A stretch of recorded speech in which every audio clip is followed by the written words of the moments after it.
Hello, എല്ലാ കുഞ്ഞുമക്കൾക്കും 5ാം ക്ലാസ്സിലെ basic സയൻസിൻ്റെ അടിസ്ഥാന ശാസ്ത്രത്തിൻ്റെ ക്ലാസ്സിലേക്ക് സ്നേഹം നിറഞ്ഞ സ്വാഗതം. ആരും പുറത്തൊന്നും പോകുന്നില്ലല്ലോ അല്ലേ? പോകരുത്, ഒരു കാരണവശാലും പോകരുത്. കാര്യങ്ങളൊക്കെ വളരെ മോശമായിക്കൊണ്ടിരിക്കുകയാണ്. വീട്ടിൽ സുരക്ഷിതമായിട്ടിരിക്കുക. ഓക്കെ, നമ്മൾ 1ാമത്തെ ചാപ്റ്ററാണ് പഠിച്ചുകൊണ്ടിരിക്കുന്നത്. എന്താണ് 1ാമത്തെ ചാപ്റ്ററിൻ്റെ പേര്? സസ്യലോകത്തെ അടുത്തറിയാം. Know the plant world closely. ആ ചാപ്റ്ററിൻ്റെ വളരെ മനോഹരമായ ഒരു ചാപ്റ്ററിൻ്റെ അവസാനത്തെ ഭാഗമാണ് ഈ ക്ലാസ്. അപ്പോൾ ഇന്നത്തെ ഒരു ഭാഗത്തോടു കൂടി, ഈ ഒരു ക്ലാസ്സോടു കൂടി ആ ചാപ്റ്റർ എന്ത് ചെയ്യുകയാണ്? അവസാനിക്കുകയാണ്. നല്ലവണ്ണം ശ്രദ്ധിച്ചിരിക്കുക. നമ്മൾ ആദ്യം ഡിസ്കസ് ചെയ്യാൻ വേണ്ടി പോകുന്നത് വേരുകളിലെ വൈവിധ്യം, ഡൈവേഴ്സിറ്റി ഇൻ റൂട്ട്സ് എന്നുള്ളൊരു ടോപ്പിക്കാണ്. എന്താണ് ഡൈവേഴ്സിറ്റി ഇൻ റൂട്ട്സ്? വേരുകളിലെ വൈവിധ്യം. എന്തിനാണ് വേരുകൾ ഉപയോഗിക്കുക? സസ്യങ്ങൾ എന്തിനാണ് വേരുകൾ ഉപയോഗിക്കുക? സസ്യങ്ങൾക്ക് വളരണം. ആ സസ്യങ്ങൾക്ക് വളരണമെങ്കിൽ അവർ ജലവും ലവണവും വലിച്ചെടുക്കണ്ടേ? അവരുടെ വളർച്ചയ്ക്ക് ആവശ്യമായ ജലവും ലവണവും സസ്യങ്ങൾ വലിച്ചെടുക്കണ്ടേ? വേണം. ആ ജലവും ലവണവും വലിച്ചെടുക്കുന്ന എന്തിലൂടെയാണ്? വേരിലൂടെയാണ്. അപ്പോൾ എന്തിനാണ് സാധാരണ സസ്യങ്ങൾ വേരുകൾ ഉപയോഗിക്കുക? സസ്യങ്ങളുടെ വളർച്ചയ്ക്ക് ആവശ്യമായ ജലവും ലവണവും മണ്ണിൽ നിന്ന് വലിച്ചെടുക്കാനാണ് വേരുകൾ സാധാരണ ഉപയോഗിക്കുക. Plants are using their roots, usually using their roots for absorbs mineral and water from soil for their proper growth. So roots are used for absorbing mineral and water from soil for their proper growth. ഇതല്ലാതെ വേരുകൾക്ക് മറ്റെന്തെങ്കിലും റോളുകളുണ്ടോ? There are any other roles for roots in plants? സസ്യങ്ങളിൽ ഇതല്ലാതെ വേരുകൾക്ക് മറ്റെന്തെങ്കിലും പങ്കുണ്ടോ? ജലവും ലവണവും വലിച്ചെടുക്കുക, ആ ഒരു ജോലി അല്ലാതെ വേറെ എന്തെങ്കിലും ജോലി വേരുകൾ ചെയ്യുന്നുണ്ടോ? ഉണ്ട്. ചില സസ്യങ്ങളിൽ ഇൻ സം പ്ലാന്റ്സ്, ചില സസ്യങ്ങളിലെങ്കിലും ജലവും ലവണവും വലിച്ചെടുക്കുക എന്നതിനപ്പുറം ആ സസ്യങ്ങളെ താങ്ങി നിർത്താനും കൂടി ചില വേരുകൾ സഹായിക്കുന്നുണ്ട്. അപ്പോൾ ജലവും ലവണവും വലിച്ചെടുക്കുക എന്ന് മാത്രമല്ല, സസ്യങ്ങളെ താങ്ങി നിർത്താൻ സഹായിക്കുന്ന വേരുകളുണ്ട്. അപ്പോൾ എന്തുണ്ടെന്ന് പറഞ്ഞത്? സസ്യങ്ങളെ താങ്ങി നിർത്താൻ സഹായിക്കുന്ന വേരുകളുണ്ട്. There are some supporting roots. There are some supporting roots in some plants. There are some supporting roots in some plants. ചില സസ്യങ്ങളിൽ താങ്ങി നിർത്താൻ, ആ സസ്യങ്ങളെ താങ്ങായിട്ട് നിർത്താൻ, ആ സസ്യങ്ങൾക്കൊരു താങ്ങായി നിൽക്കുന്ന വേരുകളുണ്ട്, താങ്ങി നിർത്തുന്ന വേരുകളുണ്ട്. There are some supporting roots in some plants. എല്ലാ പ്ലാന്റ്സിലും ഇല്ല, in some plants, ചില സസ്യങ്ങളിൽ. അത്തരത്തിലുള്ള 2 വേരുകളാണ് താങ്ങുവേരുകളും പൊയ്ക്കാൽ വേരുകളും. ഏതൊക്കെയാ? താങ്ങുവേരുകളും പൊയ്ക്കാൽ വേരുകളും. prop roots and stilt roots. So which are the roots? Which are the 2 types of supporting roots? Which are the 2 types of supporting roots? There are 2 types of supporting roots. First one, prop roots. Second one, stilt roots. അപ്പോൾ 2 തരത്തിലുള്ള താങ്ങുവേരുകളുണ്ട്. ഏതൊക്കെയാണ് 2 തരത്തിലുള്ള താങ്ങുവേരുകൾ? ഒന്ന്, ഏതൊക്കെയാണ് 2 തരത്തിലുള്ള താങ്ങുവേരുകൾ? Support ചെയ്യുന്ന താങ്ങുവേരുകൾ. ഒന്ന് താങ്ങുവേരുകളും മറ്റൊന്ന് പൊയ്ക്കാൽ വേരുകളും. അപ്പോൾ സസ്യങ്ങളെ താങ്ങി നിർത്താൻ സഹായിക്കുന്ന 2 തരത്തിലുള്ള വേരുകൾ ഏതൊക്കെയാ? ഒന്ന് താങ്ങുവേരുകൾ, പ്രോപ്പ് റൂട്ട്സ്. മറ്റൊന്ന് പൊയ്ക്കാൽ വേരുകൾ. ഏതൊക്കെയാ? താങ്ങുവേരുകളും പൊയ്ക്കാൽ വേരുകളും. അതിൽ ഒന്നാമത്തത് പ്രോപ്പ് റൂട്ട്സ്, താങ്ങുവേരുകൾ. അതെന്താണെന്ന് പഠിക്കാൻ പോവുകയാണ്. ബോർഡിലേക്ക് നോക്കിക്കോ. ഇവിടെ ഞാനൊരു മരം വരച്ചിട്ടുണ്ട്. ആ മരത്തിൻ്റെ ഒരു ഏരിയൽ ബ്രാഞ്ചാണിത്. എന്താ ഏരിയൽ ബ്രാഞ്ച് എന്ന് പറഞ്ഞാൽ? വശത്തേക്കുള്ളൊരു കൊമ്പാണിത് അല്ലേ? ഒരു മരമുണ്ട്, ആ മരത്തിൻ്റെ വശത്തേക്കൊരു കൊമ്പ് ഞാൻ വരച്ചിട്ടുണ്ട്. Aerial branch. ആ ഏരിയൽ ബ്രാഞ്ചിൽ നിന്ന് ഡൗൺവേർഡ് രൂപത്തിൽ താഴത്തോട്ട് വേരുകൾ വളരുന്നത് കണ്ടോ? അപ്പോൾ വശങ്ങളിലേക്കുള്ള ശിഖരങ്ങളിൽ നിന്ന്, ശ്രദ്ധിച്ചു കേട്ടോ, വശങ്ങളിലേക്കുള്ള ശിഖരങ്ങളിൽ നിന്ന്, കൊമ്പുകളിൽ നിന്ന് താഴോട്ട് വളരുന്ന വേരുകളെ താങ്ങുവേരുകൾ എന്ന് പറയുന്നു. എന്താ വിളിക്കുക? താങ്ങുവേരുകൾ. Roots are growing downwards from aerial branch. Roots which are growing, ശ്രദ്ധിച്ചു കേട്ടോ, roots which are growing downwards from aerial branch are known as prop roots. എന്തിനാണ് ഉപയോഗിക്കുക? താങ്ങി നിർത്താൻ തന്നെയാണ്, സപ്പോർട്ടാണ് സസ്യങ്ങൾക്ക്. അപ്പോൾ വശങ്ങളിൽ നിന്നുള്ള കൊമ്പുകളിൽ നിന്ന് താഴോട്ട് വളരുന്ന വേരുകളെ താങ്ങുവേരുകൾ എന്ന് വിളിക്കുന്നു. Roots are growing downwards from aerial branch are known as prop roots. ഇതിനൊരു എക്സാമ്പിളാണ് പേരാൽ. പേരാൽ, ബനിയൻ ട്രീ. സ്ക്രീനിൽ ഇപ്പോൾ നിങ്ങൾക്ക് ചിത്രം കാണാൻ സാധിക്കും. പേരാൽ, ബനിയൻ ട്രീ എന്ന് പറയും. ബനിയൻ ട്രീ ഒരു എക്സാമ്പിളാണ്. കണ്ടിട്ടില്ലേ? അതെ. ഇനി രണ്ടാമത്തെ നോക്കിയേ. രണ്ടാമത്തത് ഇതൊരു ചെടിയാണ്. This is A plant. ആ പ്ലാന്റിൻ്റെ സ്റ്റെമ്മിൽ നിന്നാണ് സസ്യങ്ങൾ വളരുന്നത്. തണ്ടിൽ നിന്നാണ് സസ്യങ്ങൾ വളരുന്നത്. കാണ്ഡങ്ങളിൽ നിന്ന് സസ്യങ്ങൾ താഴോട്ട് വളരുന്നു. കണ്ടോ? ഇത് സസ്യം ഇങ്ങനെ വളർന്നു പോവുകയാണ്. അതിൻ്റെ തണ്ടിൽ നിന്ന് തന്നെയാണ് വളരുന്നത്. തണ്ടിൽ നിന്ന്, കാണ്ഡത്തിൽ നിന്ന്. So here Roots are growing from stems. Here Roots are growing from stems. Such roots are known as stilt Roots. അത്തരത്തിലുള്ള വേരുകൾ എന്ത് വിളിക്കുന്നു? Stilt root. ഇതും സപ്പോർട്ട് തന്നെയാണ്. സസ്യങ്ങളെ സപ്പോർട്ട് ചെയ്ത് നിർത്താനാണ്. അപ്പോൾ കാണ്ഡങ്ങളിൽ നിന്ന് വളരുന്ന വേരുകളെ, തണ്ടുകളിൽ നിന്ന് വളരുന്ന വേരുകളെ, കാണ്ഡങ്ങളിൽ നിന്ന് താഴോട്ട് വളരുന്ന വേരുകളെ പൊയ്ക്കാൽ വേരുകൾ എന്ന് വിളിക്കുന്നു. എന്താണ്? കാണ്ഡങ്ങളിൽ നിന്ന് താഴോട്ട് വളരുന്ന വേരുകളെ പൊയ്ക്കാൽ വേരുകൾ എന്ന് വിളിക്കുന്നു. പൊയ്ക്കാൽ വേരുകൾ, സ്റ്റിൽറ്റ് റൂട്ട്സ്. അപ്പോൾ എന്താണ് സ്റ്റിൽറ്റ് റൂട്ട്സ്? കാണ്ഡങ്ങളിൽ നിന്ന് താഴോട്ട് വളരുന്ന വേരുകളെ, അല്ലെങ്കിൽ തണ്ടുകളിൽ നിന്ന് താഴോട്ട് വളരുന്ന വേരുകളെ പൊയ്ക്കാൽ വേരുകൾ എന്ന് പറയുന്നു. The roots are growing downwards from the stem is known as stilt roots. So both stilt root and prop roots are supporting for plants. താങ്ങുവേരുകളും പൊയ്ക്കാൽ വേരുകളും സസ്യങ്ങൾക്ക് എന്തായിട്ട് പ്രവർത്തിക്കുന്ന ഒരു താങ്ങായിട്ട് അവരെ സംരക്ഷിക്കുന്നു. ക്ലിയർ? അപ്പോൾ വേരുകൾക്ക് ജലവും ലവണവും വലിച്ചെടുക്കുക എന്നത് മാത്രമല്ല ജോലി, അല്ലേ? Not only absorbs water and minerals but also they support the plants. അവർ സസ്യങ്ങളെ താങ്ങി നിർത്തുക കൂടി എന്ത് ചെയ്യുന്നു. ക്ലിയർ അല്ലേ? അപ്പോൾ രണ്ട് തരം വേരുകൾ മനസ്സിലായോ? യെസ്. ഇനി ചില സസ്യങ്ങളിൽ, ഉദാഹരണത്തിന് കണ്ടൽ ചെടികൾ, മാംഗ്രോവ്സ് എന്നൊക്കെ പറയും. കണ്ടൽ ചെടികൾ, മാംഗ്രോവ്സ്, അത്തരം സസ്യങ്ങളുടെ വേരുകൾ താഴ്ന്ന് മുകളിലോട്ട് ഇങ്ങനെ പൊന്തി വന്നിട്ട് അന്തരീക്ഷത്തിലേക്ക് ഉയർന്നു നിൽക്കുന്നതായി കാണാൻ പറ്റും. There are some roots which are growing upwards into atmosphere. Upward into the atmosphere. താഴെ നിന്ന് മുകളിലോട്ട് അന്തരീക്ഷത്തിലേക്ക് വളർന്നു നിൽക്കുന്ന വേരുകൾ കാണാൻ വേണ്ടി സാധിക്കും. താഴെ നിന്ന് അന്തരീക്ഷത്തിലേക്ക് വളർന്നു നിൽക്കുന്ന വേരുകളെ കാണാൻ സാധിക്കും. There are some roots which are growing upward into the atmosphere. അത്തരം വേരുകളുടെ ജോലി എന്താ വെച്ചാൽ അവർ ആ സസ്യത്തിൽ ശ്വസനം നടത്താൻ വേണ്ടിയിട്ടാണ് ഉപയോഗിക്കുക. നമ്മൾ ഇലകളിലൂടെ ശ്വസനം നടക്കുന്നൊക്കെ പഠിച്ചില്ലേ? സസ്യങ്ങൾ ശ്വസിക്കുന്നുണ്ട് അല്ലേ? അപ്പോൾ അങ്ങനെ ശ്വസനം നടത്താൻ വേണ്ടി വേരുകൾ ഉപയോഗിക്കുന്ന സസ്യങ്ങളുണ്ട്. കണ്ടൽ ചെടി, മാംഗ്രോവ്സിനെ പോലെയുള്ള ചെടികളുണ്ട്. അത്തരം വേരുകളെ ശ്വസന വേരുകൾ, ന്യൂമാറ്റോഫോസ് എന്ന് പറയുന്നു. ശ്വസന വേരുകൾ, ന്യൂമാറ്റോഫോസ്, ശ്വസന വേരുകൾ. സോ വാതക വിനിമയം നടത്താൻ വേണ്ടി അല്ലെങ്കിൽ ശ്വസിക്കാൻ വേണ്ടി ഉപയോഗിക്കുന്ന വേരുകളെ എന്താണ്? വാതക വിനിമയമാണല്ലോ ശ്വസനം. ഒരു ഗ്യാസ് അകത്തേക്ക് എടുക്കുന്നു, ഒരു ഗ്യാസ് പുറത്തേക്ക് വിടുന്നു. ഒരു വാതകം അകത്തേക്ക് എടുക്കുന്നു, ഒരു വാതകം പുറത്തേക്ക് വിടുന്നു. അതാണല്ലോ ശ്വസനം. അപ്പോൾ ശ്വസിക്കാൻ സഹായിക്കുന്ന വേരുകളെ ശ്വസന വേരുകൾ എന്ന് വിളിക്കുന്നു. കണ്ടൽ ചെടി ഉദാഹരണം അല്ലേ? Roots are used four exchanging the gases. Roots are used four exchanging the gases or roots are used for respiration are known as pneumatophores. Roots are used for respiration are known as pneumatophores. ശ്വസിക്കാനും സസ്യങ്ങൾ എന്തുപയോഗിക്കാറുണ്ട്? വേരുകൾ ഉപയോഗിക്കാറുണ്ട്. അപ്പോൾ സസ്യങ്ങൾ എന്തിനൊക്കെ വേരുകൾ ഉപയോഗിക്കുന്നു? ജലവും ലവണവും വലിച്ചെടുക്കാൻ വേണ്ടി ഉപയോഗിക്കുന്നു. ചില സസ്യങ്ങളെ താങ്ങി നിർത്താൻ വേണ്ടി ഉപയോഗിക്കുന്നു. ചില സസ്യങ്ങളിലോ ശ്വസനങ്ങൾക്ക് വേണ്ടി ഉപയോഗിക്കുന്നു. അല്ലേ? നോക്കൂ നിങ്ങൾ. Some roots are used as a support. Some roots are used for gaseous exchange or respiration. So there are diversity in roots. തീർച്ചയായിട്ടും അവിടെ എന്തുണ്ട്? വേരുകളിൽ എന്തുണ്ട്? വൈവിധ്യമുണ്ട്. ഓക്കെ. അപ്പോൾ മൂന്ന് തരം വേരുകളെ മനസ്സിലായല്ലോ. ഏതൊക്കെയാണ് മൂന്ന് തരം വേരുകൾ? താങ്ങുവേരുകൾ, പൊയ്ക്കാൽ വേരുകൾ, prop Roots, stilt Roots, also pneumatophores, ശ്വസന വേരുകൾ. മനസ്സിലായി? അടുത്ത ടോപ്പിക്കിലേക്ക് പോയാലോ? റെഡിയല്ലേ? യെസ്. ഇനി ഞാൻ രണ്ട് ഉദാഹരണങ്ങൾ പറയാം. നമ്മൾ അടുത്തൊരു കാര്യം കൂടെ പഠിക്കാൻ പോവാണ്. ഞാൻ രണ്ട് ഉദാഹരണങ്ങൾ പറയാം, ശ്രദ്ധിച്ചു കേട്ടോ. ഒന്ന് ടാപ്പിയോക്ക. എന്താ ടാപ്പിയോക്ക എന്ന് പറഞ്ഞാൽ? കപ്പ, മരച്ചീനി. രണ്ടാമത്തത് ജിഞ്ചർ. എന്താ ജിഞ്ചർ എന്ന് പറഞ്ഞാൽ? ഇഞ്ചി. ഇത് രണ്ടും രണ്ട് തരത്തിലുള്ളവയാണ്. കപ്പ എന്ന് പറയുന്നത് വേരാണ്, വേര്. പക്ഷേ ഇഞ്ചിയും നമുക്ക് വേരാണ് എന്ന് തോന്നും.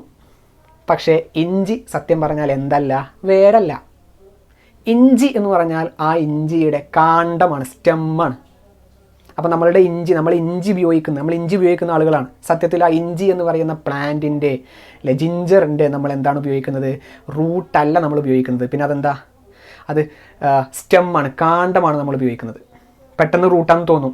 പക്ഷെ മരച്ചീനി, കപ്പ എന്ന് പറയുന്ന ടാപ്പിയോക്ക, അതിൻ്റെ റൂട്ടാണ് നമ്മൾ ഉപയോഗിക്കുന്നത്, വേരാണ് ഉപയോഗിക്കുന്നത്. അപ്പോൾ ചില സസ്യങ്ങൾ, ശ്രദ്ധിച്ചു കേട്ടോ, ചില സസ്യങ്ങൾ അവരുടെ ആഹാരം വേരുകളിൽ സംഭരിക്കും. Some plants are stores their food in roots. ചില സസ്യങ്ങൾ അവരുടെ ആഹാരം വേരുകളിൽ സംഭരിച്ചു വെക്കുന്നു. Some plants are stores their foods in roots. അത്തരത്തിലുള്ള പ്ലാന്റുകൾ, അത്തരത്തിലുള്ള റൂട്ടുകൾ ഉണ്ടല്ലോ, അത്തരത്തിലുള്ള വേരുകൾ ഉണ്ടല്ലോ, ആ വേരുകളെ നമ്മൾ വിളിക്കുന്നു സംഭരണ വേരുകൾ. എന്താണ് വിളിക്കുക? സംഭരണ വേരുകൾ, സ്റ്റോറേജ് റൂട്ട്സ്. അപ്പം ചില സസ്യങ്ങളിൽ ആഹാരം എന്ത് ചെയ്യുന്നു? വേരുകളിൽ സംഭരിക്കുന്നു. അത്തരം വേരുകളെ എന്ത് പേര് വിളിക്കുന്നു? സംഭരണ വേരുകൾ. Some plants stores their food in roots. Such roots are known as storage roots. Example, tapioca, മരച്ചീനി. ഇനി രണ്ടാമത് പറഞ്ഞ വിഭാഗം ഉണ്ടല്ലോ, ജിഞ്ചർ, ഇഞ്ചി, അത് റൂട്ടല്ല. പിന്നെന്താണ്? അത് സ്റ്റെമ്മ്, അതായത് കാണ്ഡം രൂപാന്തരം പ്രാപിച്ച് ഭൂമിക്കടിയിൽ വളരുന്നതാണ്. അത്തരത്തിൽ കാണ്ഡം രൂപാന്തരം പ്രാപിച്ച് ഭൂമിക്കടിയിൽ വളരുന്നതിനെ നമ്മൾ ഭൂകാണ്ഡങ്ങൾ എന്ന് വിളിക്കുന്നു. അപ്പോൾ എന്താണ് ഭൂകാണ്ഡങ്ങൾ? കാണ്ഡത്തിന് രൂപാന്തരം പ്രാപിച്ച്, കാണ്ഡത്തിന്, അതായത് എന്താണ്? തണ്ടിന്, കാണ്ഡം എന്ന് പറഞ്ഞാൽ തണ്ട്, കാണ്ഡത്തിന് രൂപാന്തരം പ്രാപിച്ച് മണ്ണിനടിയിൽ വളരുന്നവയെ നമ്മൾ എന്ത് പേര് വിളിക്കുന്നു? ഭൂകാണ്ഡങ്ങൾ. So there are some modified stems growing in underground. They are known as underground stems. എന്താണ്? Underground stems. പെട്ടെന്ന് കണ്ടാൽ റൂട്ടാണെന്ന് തോന്നും, പക്ഷെ റൂട്ടാണോ? അല്ല. പിന്നെയോ അണ്ടർഗ്രൗണ്ട് സ്റ്റെമ്മാണ്. Example ginger. ജിഞ്ചർ. ഓക്കെ. അപ്പം എന്താണ്? മരച്ചീനിയും ഇഞ്ചിയും, ടാപ്പിയോക്കയും ജിഞ്ചറും തമ്മിലുള്ള വ്യത്യാസം, മരച്ചീനി സംഭരണ വേരാണ്, സ്റ്റോറേജ് റൂട്ടാണ് അല്ലേ? എന്നാൽ ഇഞ്ചിയോ ജിഞ്ചറോ എന്താണ്? ഭൂകാണ്ഡമാണ്, അണ്ടർഗ്രൗണ്ട് സ്റ്റെമ്മാണ്. അപ്പോൾ ഇനി നിങ്ങൾ കാണുന്ന ഒരുപാട് ഉദാഹരണങ്ങൾ ഏതൊക്കെ? കൂർക്കൽ, അതുപോലെ ക്യാരറ്റ്, ചേമ്പ്, ചേന, മധുരക്കിഴങ്ങ് പോലെയുള്ള ഇതൊക്കെ നമുക്ക് തിരിച്ചറിയാൻ പറ്റില്ല പെട്ടെന്ന്, സ്റ്റെമ്മാണോ റൂട്ടാണോ. അപ്പോൾ അത് ആരോടെങ്കിലുമൊക്കെ ചോദിച്ച് അത് സ്റ്റെമ്മാണോ റൂട്ടാണോ കാണ്ഡമാണോ വേരാണോ എന്നെന്ത് ചെയ്യുക? തിരിച്ചറിയാൻ വേണ്ടി ശ്രമിക്കുക. ടെക്സ്റ്റ് ബുക്സിൽ ഒരു ടേബിളൊക്കെ കൊടുത്തിട്ടുണ്ട്. ഓക്കെ, അത് പൂർത്തിയാക്കാൻ വേണ്ടി ശ്രമിക്കുക. ഈ ചാപ്റ്ററിൻ്റെ ഒരു 99% എന്ത് ചെയ്തിട്ടുണ്ട്? അവസാനിച്ചിട്ടുണ്ട്. നമ്മൾ എന്തൊക്കെ പഠിച്ചു കഴിഞ്ഞു?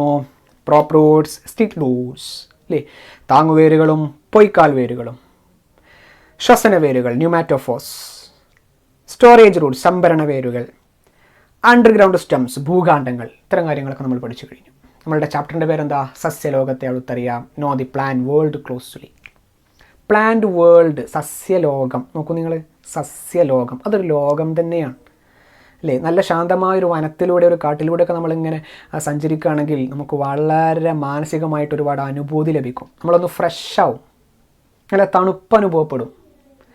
ഇപ്പോൾ നിലമ്പൂർ ഭാഗത്തു നിന്ന്, വണ്ടൂരിൽ നിന്ന് നിലമ്പൂരിലേക്ക് പോകുന്ന സമയത്ത് ആ നിലമ്പൂർ ഭാഗത്ത്, ആ നിലമ്പൂരിൻ്റെയും വണ്ടൂരിൻ്റെയും ഇടയിൽ കുറച്ച് സ്ഥലങ്ങളുണ്ട്, നല്ല മരങ്ങൾ തിങ്ങി വളരുന്നൊരു സ്ഥലങ്ങൾ. നമ്മളുടെ ഈ ഒരു പ്രദേശത്തിന് ഏറ്റവും അടുത്തുള്ളൊരു സ്ഥലം ഞാൻ സൂചിപ്പിച്ചു എന്നുള്ളൂ. ആ സ്ഥലത്തു കൂടെ പോയാൽ, അതുപോലെ ഒരുപാട് സ്ഥലങ്ങളുണ്ട്, വയനാട് ചുരം അല്ലേ, അങ്ങനെ ഒരുപാട് സ്ഥലങ്ങളുണ്ട്. ആ സ്ഥലങ്ങളുടെയൊക്കെ നമ്മൾ മരങ്ങൾ തിങ്ങി വളരുന്ന, സസ്യങ്ങൾ തിങ്ങി വളരുന്ന ഒരു ഇടയിലൂടെ നമ്മൾ സഞ്ചരിക്കുകയാണെങ്കിൽ നമുക്ക് നല്ല തണുത്ത ഫ്രഷായിട്ടുള്ള എയർ ലഭിക്കും, വായു ലഭിക്കും.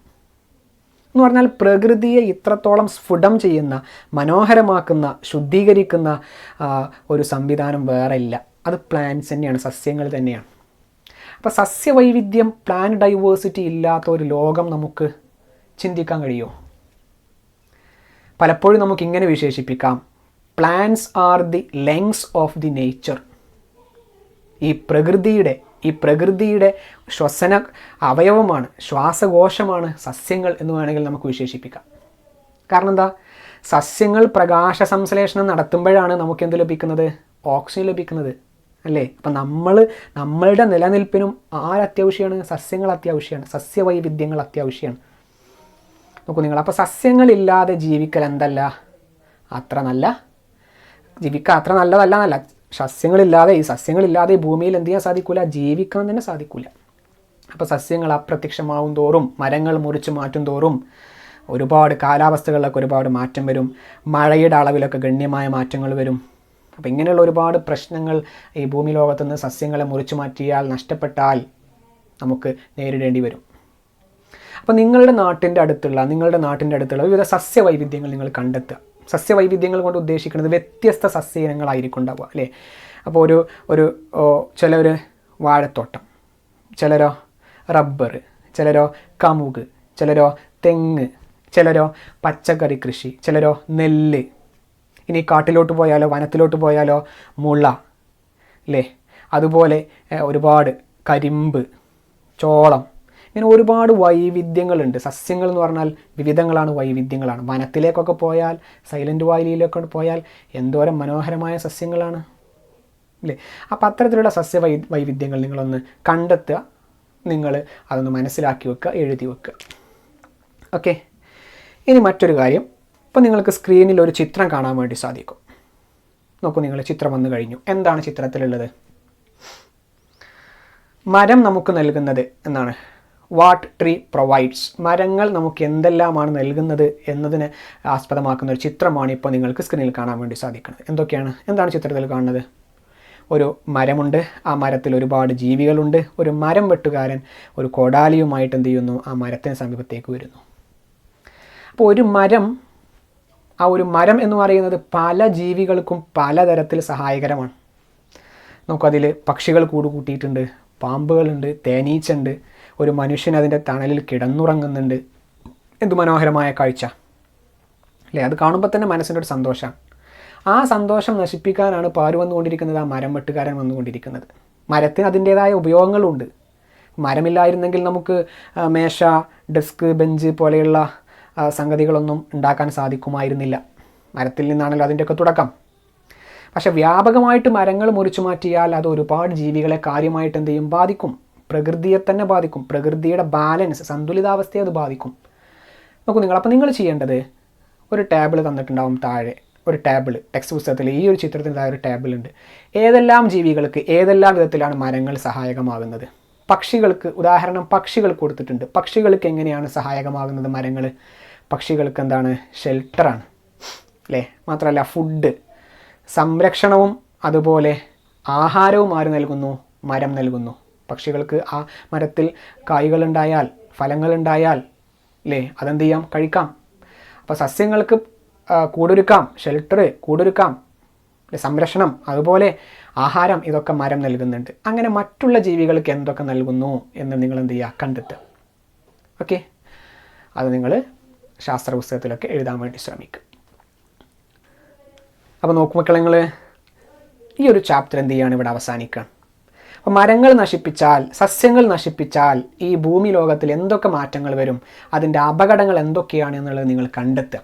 സസ്യങ്ങൾ നശിപ്പിച്ചാൽ, സസ്യലോകം, സസ്യവൈവിധ്യങ്ങൾ അപ്രത്യക്ഷമായാൽ അതിൻ്റെ പ്രത്യാഘാതങ്ങൾ, അതിൻ്റെ after effect, harmful effect of deforestation അല്ലേ? വനനശീകരണം സംഭവിച്ചാൽ ഉണ്ടാകുന്ന പ്രശ്നങ്ങൾ എന്തൊക്കെയാണ്? What is the harmful effect of deforestation? മരങ്ങൾ വെട്ടി നശിപ്പിച്ചാൽ ഉണ്ടാകുന്ന പ്രശ്നങ്ങൾ എന്തൊക്കെയാണ്, പ്രത്യാഘാതങ്ങൾ എന്തൊക്കെയാണെന്നുള്ളത് നിങ്ങൾ എന്ത് ചെയ്യുക? കണ്ടെത്തുക. നിങ്ങളുടെ വലിയ വീടുകളില്ല, വലിയ ആളുകളോടൊക്കെ ചോദിച്ചിട്ട് അത് മനസ്സിലാക്കാൻ വേണ്ടി ശ്രമിക്കുക. അപ്പോൾ നമ്മളുടെ ഏറ്റവും മനോഹരമായ സസ്യ ലോകത്തെ അടുത്തറിയാം, know the plant world closely എന്നുള്ള ചാപ്റ്റർ ഇവിടെ എന്ത് ചെയ്യാണ്? അവസാനിക്കുകയാണ്. എല്ലാവർക്കും ചാപ്റ്റർ നന്നായിട്ട് മനസ്സിലായി എന്ന് വിചാരിക്കുന്നു. ഓക്കെ, നന്നായിട്ട് പഠിക്കുക, സുരക്ഷിതമായിട്ടിരിക്കുക. ഈ ചാപ്റ്ററിൽ നിന്ന് വരുന്ന എല്ലാ ചോദ്യങ്ങൾക്കും ഉത്തരം കണ്ടെത്താൻ നിങ്ങൾക്ക് കഴിയുമെന്ന് വിശ്വസിക്കുന്നു. നല്ലവണ്ണം മനസ്സിലായി എന്ന് വിചാരിക്കുന്നു. അടുത്ത ക്ലാസ്സിൽ രണ്ടാമത്തെ ചാപ്റ്ററുമായിട്ട് നമുക്ക് വീണ്ടും ഒത്തുകൂടാം. അതുവരെ നല്ല കുട്ടികളായിട്ടിരിക്കുക, നന്നായിട്ട് പഠിക്കുക. Okay, by.